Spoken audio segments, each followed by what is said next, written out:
Hello and welcome to the latest instalment of the Rangers Women's Supporters Group podcast. As always, I'm joined by Alan and Car. How are you both doing? I don't feel like I don't really need to ask, but I will anyway.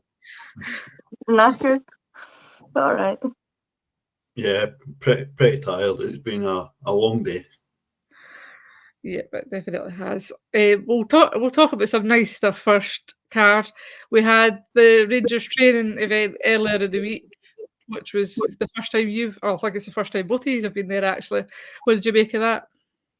Yeah, I mean, it was a good experience. I think it's more obviously geared towards the kids, the things that they do for it. But yeah, it was a good day out. It was nice to see some of the stuff that they're working on, about 500 rondos. But it was interesting to see, how all of them do in their training setting, and nice to hear from Mark Hateley. I believe John Brown was meant to be there, but wasn't. It was a bit strange that he wasn't there. But obviously the whole family was there, Roxy and Boris. And yeah, it was just a good day out. It was good. Alan, what did you make it?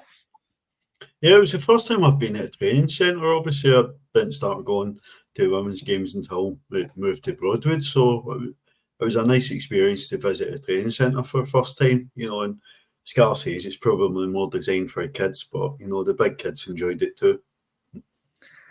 Yeah, definitely. So it was obviously a really good day out. We also got squad pictures, Car, and we got some biscuits, which were really nice. Graham was wanting more of them, but he didn't want to be taking it. But good to see that obviously ideas that were put into the club are kind of been put into motion and actually coming to fruition. Yeah, I mean, that's down to you, isn't it? Not so much the Empire biscuits, but the squad pictures was something that you had suggested to the club a while ago. So nice that they finally took one and we got one. Shame that Joe and that aren't in it, but I believe there's one kicking about somewhere of them. So if we can get that, that'd be nice too. But good for people to get it signed, and you can put it up on your wall and finally do it. Maybe it'll be something they can continue in the future. Every season we'll get one with all the trophies that we win next to the players. It'd be nice. Yeah, definitely. Other news this week, Alan, the Motherwell game, the cup game, has been moved to Saturday the 9th of November. It moved from the 10th, to the 9th of November, and it's a 7:45 kickoff. So seems like common sense has kind of prevailed a little bit that we're going to be able to watch the men and the women's team, although maybe after today people wouldn't want to do that. Yeah, just making sure we can get as much punishment as possible into one weekend. But, in terms of some background on that, the club, as soon as the draw was made, knew that was a potential clash, and had spoken to Morrow as soon as the draw was made, about trying to get an earlier kick-off time, and something that would allow people to go and watch both games. So that's been something the club have been working on since the draw was made. Wasn't possible to move it forward on a Sunday due to other bookings at K Park. And East Kilbride play at 3 o'clock on the Saturday at K Park. So, the only available time really that weekend we could play it was sort of 7:45. And I know the club sort of asked a lot of people before they actually committed to doing that. So it's good that they're actually taking an interest in trying to gauge a lot of sort of feedback for as many people as they can before sort of going ahead with that. Yep, definitely. Hopefully more of that happens in the future as well. So we've held off for nearly 4 minutes, Car. Let's get into today's game, shall we? We had obviously a trip away to Meadowbank, the lovely Meadowbank. And the team was Jenna Fife making her 100th appearance for us. We had Nick Dock, Leah Eddy, Cathy Hill, Brogan Hay, Kirsty Howitt, Mia Macaulay, Camille LaFay, Kirsty McLean, Liv McLaughlin, and Wilco up front. What did you make of the team? I mean, it's much and such what I expected, to be honest. I was hoping maybe Rio would be in from the start, but obviously didn't happen. Nice to see Camille starting after Charlie's been starting the last couple of games and not really offered too much. So nice that, I don't think Joe watches these, but nice that we put that out into the ether and it came to fruition with Camille LaFay starting the game. Pretty much everything that I expected the team to be honest. Yeah, Alan, anything to add to that? Slightly disappointing that Laura Rafferty is still at the team. I think possibly had it not been Hibs, I think she might come in for Leah Eddy. I think Leah Eddy's experience of playing at Meadowbank will be better on the team. You know, she didn't have her best game against City last week, and you know, I think Laura Alford is more than due a chance in the team. But like Carl says, it's always a wee bit disappointing not to see Rio starting. But we'll go on to talk about Rio as the pod goes on. Yep, just before we kind of start the game, we had obviously the stand up to racism, show race of the red card. Sorry, I'm getting my campaigns all mixed up. But good to see that a good number of people were wanting to take part in that, and obviously the clubs always take part in that as well. So always good to take part in these kind of things. Yeah, I mean, it's something that the clubs always do every year, so it's nice that we got involved and other people around us were willing to take the wee cards and the badges and that and get involved in it to just further the cause, I suppose, and, you know, won't be tolerated, so we get on with it and we show them a red card, I guess. Absolutely.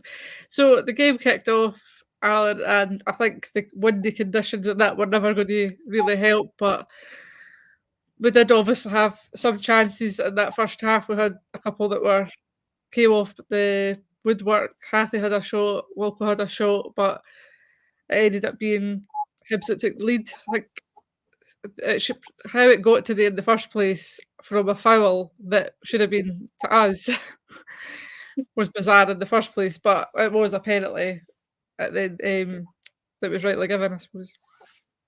Yeah, listen, the shots for Wilco and Cathy were absolutely spectacular. It came off the post, and if either of them go in, then probably puts quite a different complexion on the game. But you know, no complaints in terms of the award of the penalty. You know, it's a penalty all day long. You know, it's the decision that gave Hibs a free kick. It led up to that. You know, was absolutely baffling. But you know, some of the referees' calls were sort of beyond appalling today. But you know, we've got to sort of defend these situations better. We've got to avoid sort of diving into tackles. You know, and you know, as I say, it was a penalty all day long. You know, it's just frustrating because it should never get to that point. Yeah, Cara, it's another game that just seemed to be scrappy, that we just never seemed to get really going in it at all. That first half, we were getting the ball, but not really doing much with it, as seems to be the theme of the last few games.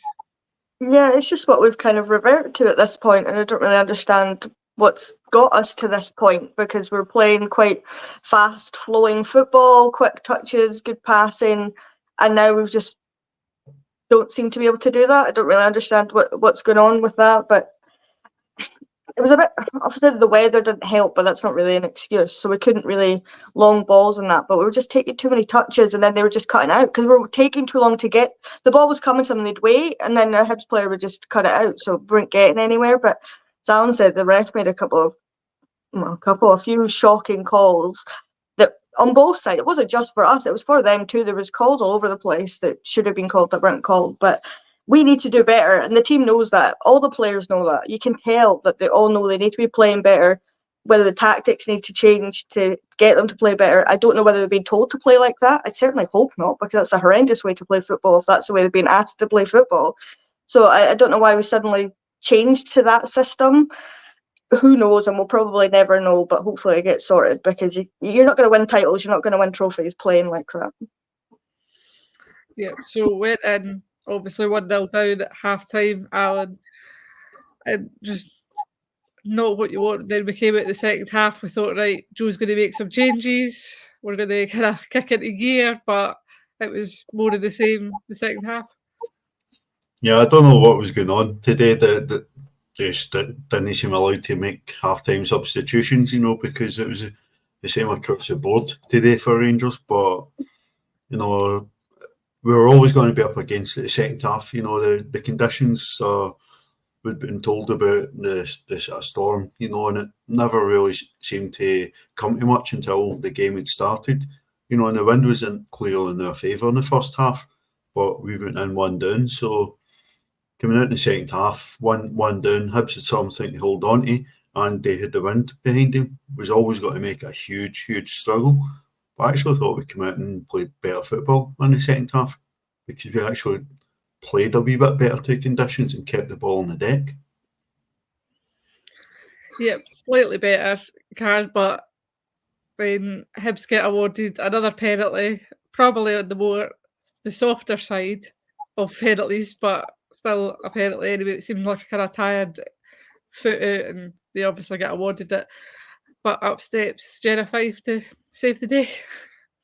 Yeah, I mean, thank God for Jenna Fife, because that's 2 weeks in a row that she's absolutely saved us. Because, I mean, she gets lucky, the player goes the same way eventually, because the wind was that bad that it kept blowing it off the spot for a good 3 or 4 minutes. It kept just getting blown closer and closer to the net, and we're all going, the game needs to be abandoned because this is ridiculous, you can't play in these conditions. But I think that was more wishful thinking than anything on our part. But Jenna goes the right way and saves a penalty. I mean, exactly what you want from your goalkeeper when someone steps up to take a penalty, she saves it. And then that gives us a little bit of a boost to get back into the game. Ish. Yeah, it definitely did. Alan, on the substitutes, we brought, obviously, Laura Rafferty on, Brogan Hay went off. Rio Hardy came on for Kirsty Howard, but that was the only subs of the game for us.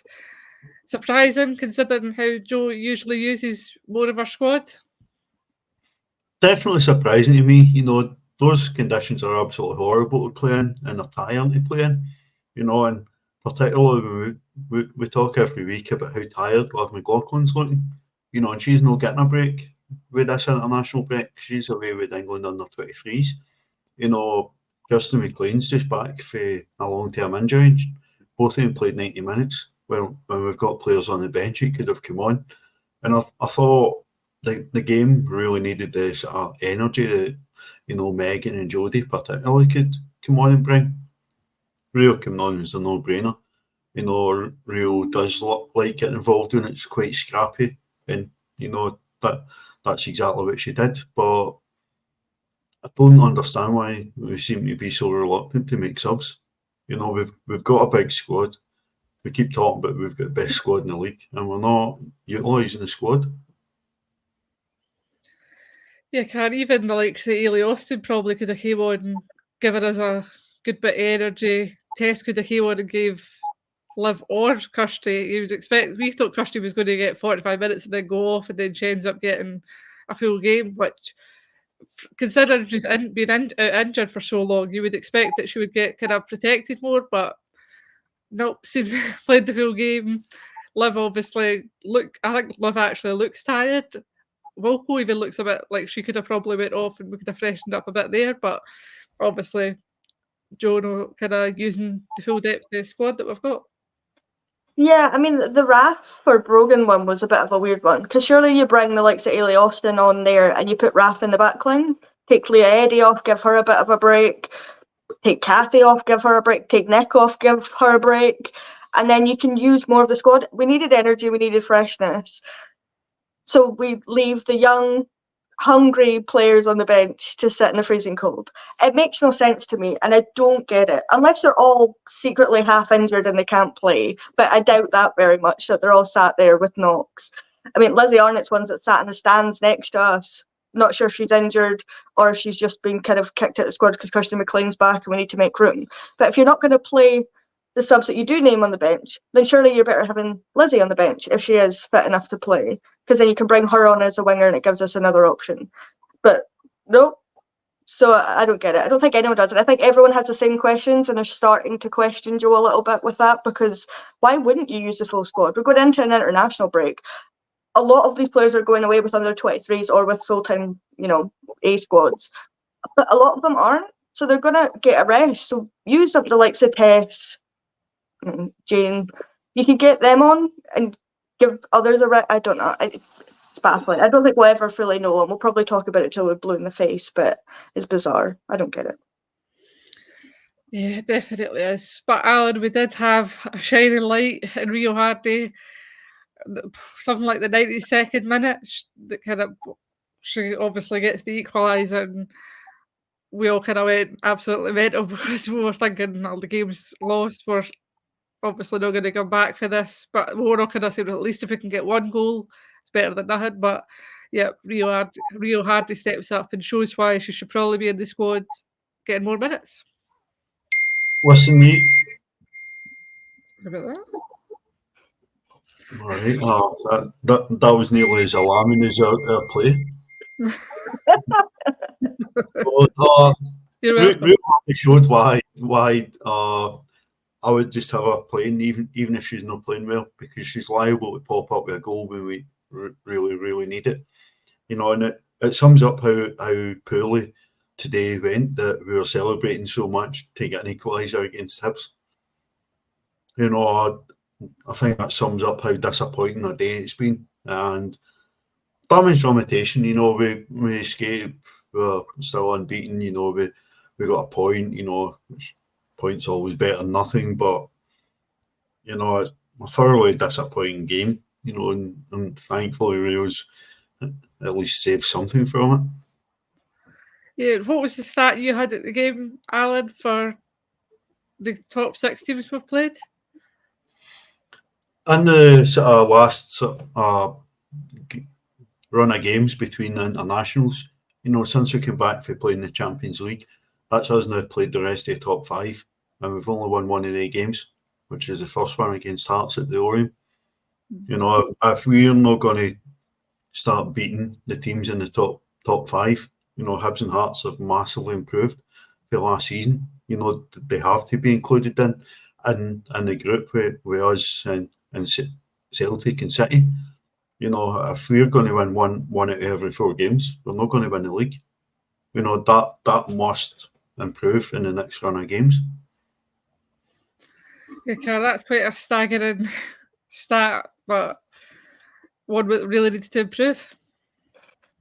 I mean, it certainly puts it into perspective, doesn't it, when you think about it? Because Hearts last season were one that we did drop points in, but we'd always go and do the business against Hibs and the like. But for this season, it seems to have reversed that way. But it's just bizarre, isn't it? Other teams drop points and we can't capitalise on it. You can just rinse and repeat for the men's team, because it just seems to be a whole club ethos at the minute that we can't figure that out.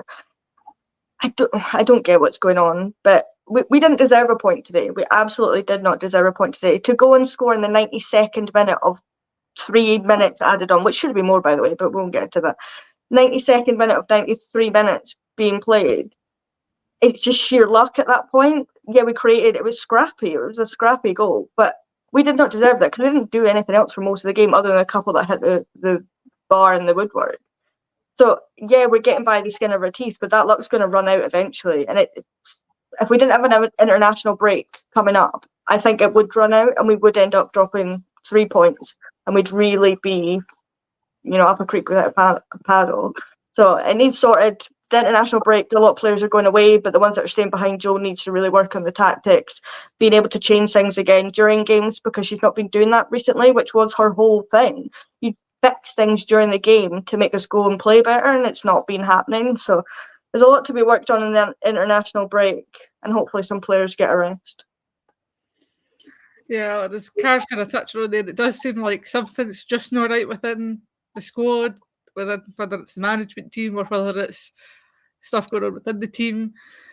Just something just doesn't seem right. We had the really good strong start to the season, then we've had the kind of Champions League, and it's just been that's obviously hurt the team, but we shouldn't still be feeling the effects of that this few weeks, whatever it is, month or whatever on. No, I'd like to think we wouldn't be, but there's clearly something not right. It doesn't seem the happiest camp, but we're it's a case they're putting a lot of pressure on themselves. We saw how hurt they were at the end of last season, and they can't sort of forget how bad that hurt. That has to fire him up for this season. They can't leave themselves in that position where they fall short of winning this title. Anything other than winning this league this season is quite simply not good enough. We put far too much into the setup. Far too much has went into this team. Anything less than finishing top of this table is not good enough. And there's probably a lot of pressure from within, and the squad challenging themselves. The demands Joe's obviously putting on him is going to bring a lot, but they need to rise to that. There's enough experience in that team, they need to sort of pull each other through this. We actually had a chance just after we'd equalised, you know, in the depth of injury time. You know, somebody just needed to make the offer, and Camille could have pulled it back, and we might even have stolen 3 points today, you know, which might have been enough to just give the players a lift. But, you know, something needs to sort of turn and turn pretty fast to give the players that wee bit of a lift. You know, you come back a home game against Montrose, you know, that's a fairly sort of soft landing. Then we go and we play against Motherwell in the cup. So I mean, we've got good games to come back and start with, but you know, a lot of work needs to go in a national break, and players need to make sure they enjoy this break and, you know, get their heads together a wee bit. Yep, as Alan says there, Montrose are after the international break. The tickets are on sale for that. It's a 2 o'clock kickoff, so hopefully that's a game with lots of goals, Car. I mean, I think that would be ideal, wouldn't it? Get a bit of confidence back up, remind us how to score a few goals and how to play nice, fast, attacking football. That would be quite nice for everyone. I think the support need a bit of a boost. With the last few weeks haven't been great. The players need a bit of a boost. And I think it's a game that you can afford to rest some players in and give other players some minutes, depending how the international break goes. Obviously, we hope everybody comes back fully fit, refreshed, ready to go and sorted out. But, you know, you never know what will happen. But it's a perfect opportunity, really. You know, we could be coming back and playing the likes of Hearts, or, for example. So Montrose is probably ideal, really, to come back to. So hopefully they come back and just raring to go and can just fire 10, 12 in the back of the net and give us all a wee boost. Paper over the cracks. Yeah. A player of the match for today, Alan, if you could pick one. Quite easy for me. Jenna Fife. You know, Jenna kept us in the game, not just with a penalty save, but, you know, everything Jenna came out and done today, you know, was good. You know, horrible conditions to play in, particularly horrible for a goalkeeper, you know, but Jen has been on a really solid run of form the last 3 games since she came back into the team, you know, and sort of long may that continue. And, you know, a good way for her to celebrate 100 appearances for the club. Probably slightly harsh on Camille Lefay. You know, Camille had a really excellent game, and, you know, just show a wee bit more confidence and take a shot on and not always look for a pass. You know, her performance would more merited her getting on the score sheet today. But Jenna, player of the match for me. Would you agree with that, Car? I would. For the second week in a row, it's Jenna Fife for me. Which never thought we'd see the day, to be honest, but she absolutely deserves it. I mean, obviously the penalty save, but as Alan said, she was very commanding. Normally when she comes, you know, halfway up the pit, I'm being a bit dramatic there, but when she comes out her box quite far, we all panic a little bit. But the last couple of weeks hasn't really worried me, because she's done exactly what she needed to do, has been, you know, directing the defence with what they've needed to do, and has kind of stepped up exactly what I wanted from her. I wanted her to be better, and she's absolutely done that. Just the players in front of her haven't helped her much, to be honest. But yeah, Jenna Fife for me. Yeah, I think Camille done really well, but I think it's going to be Jenna. The way she kept us in that game, because we thought it was going to be 2-0 because it's penalties, and then the way she just saved that, I think that's what really kind of fired us back up, and obviously helped us get at least a point for the game. So yeah. So as you're talking there, Kat, obviously a national break next. Kathy Hill getting a call up to camp again. I think it was Nick Dock, Jenna, and Brogan as well in the Scotland team. We've got Megan Bell, Laura Rafferty away with Northern Ireland, and then I think pretty much every young player under the sun that is with us is away either Scotland or England camps or wherever they are. Obviously, Liv, you touched on Alan, away to under 23 England camp. So there's not much for Joe to really work with, but there's a few of them at least. Yeah, I mean, there's some left. But I think it's good that a lot of them are away. Obviously, the younger ones, most of our academy pretty much goes away with Scotland, or most of them are Scottish. At most age groups, it seems to be at this point. Obviously, nice that Mia's made the jump up to under 23s, which obviously a shame she's not with all the Laura Berry, for example.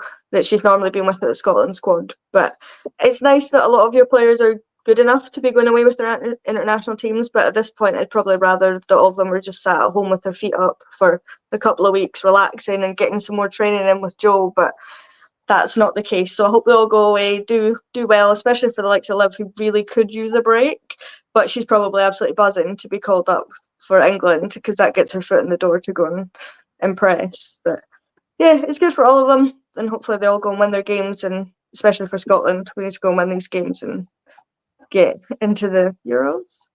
Yeah. The playoffs? Yeah. I don't know. Yeah, it's qualifiers, so yeah. Okay. Gets us closer to at least qualifying for something. They're at Easter Road, I think it's 29th, Alan, that Scotland are at Easter Road. A week on Tuesday, Scotland are at Easter Road, so tickets are available for anybody that wants to go.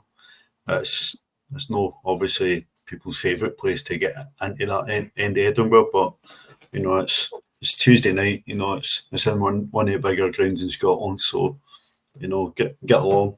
If you've never seen Easter Road and seen the women's team play, it's a good chance to go. I don't think anybody really would particularly want to go and see Easter Road just for the sake, just for the sake of it. But yeah, no, if you can go and support the team, then obviously do that. Your very own Sam Kerr, Rachel McLaughlin, Erin Cuthbert are also in the team as well, so well worth kind of going along and supporting the girls. As for the loan report, we had quite a few obviously playing today. Obviously the Motherwell girls weren't playing because their game got postponed. Livingston were against Hamilton, so all our girls started in that. Summer Laird got 55 minutes. Mia MacArthur played 90 minutes. Kirsten Love started for Hamilton. Sophie Townsley started and scored. Abby Tobin started as well, and she scored directly from a corner. Very Lysiana-esque. Millie Payton didn't play for Queen's Park. I don't know. I think she's maybe got a knock, to be honest. And Maddie Maxwell was on the bench, but I have no idea if she came off or not because the updates are absolutely atrocious. But good, obviously, for the girls that scored, and I want to see that Abby Tobin goal crack as if that's Lysiana-esque. Recall her right now. I mean, it's nice that that's obviously something that is being worked on at some point within the club, because Lizzie's obviously done it and now Abby's done it. But what was the score in that game? Did it end a draw or who won? What, for Hamilton? Yeah. They won 3-0. I think it was 3-0. Oh, right, okay. Well, I mean, Hamilton are doing really well, but it's nice that our girls are contributing and scoring goals. Always nice to see, especially straight from a corner. Well, I suppose it was windy today, so maybe that helped a wee bit and just curl it in. But we'll like to just imagine it was just an absolute peach of a curl and straight into the back of the net. Yeah, Alan, that's one of the kind of goals we could have been doing with today, using the wind to our benefit and just curling a goal right at the back of the net. Could have used anything to our benefit, to be honest. I would have been quite happy with it. Yep, so good, obviously, for our girls to be getting some minutes again. Hopefully, obviously, the girls at Motherwell get to play during the international break since they've missed it today. I'm sure Laura Berry was sitting kicking every ball as she was watching the Rangers game. I don't think you'll have had time to do the score predictor, Alan, will you? No, I've got a wee bit of work to do on that, but I'll be up at some point tomorrow and get that done. Perfect. So we'll take a break. We won't be here next week because it's obviously the international break, and I don't think anybody really wants to listen to us talking about the international break, to be honest. We'll take a break. So, Karen, enjoy your break. Thank you for joining me. Thank you. And Alan, I know you're probably going to be at up-to football matches anyway, so enjoy. I'll have 2 or 3 lined up. Thank you for joining as well. No worries. Cheers. And we'll see you next time.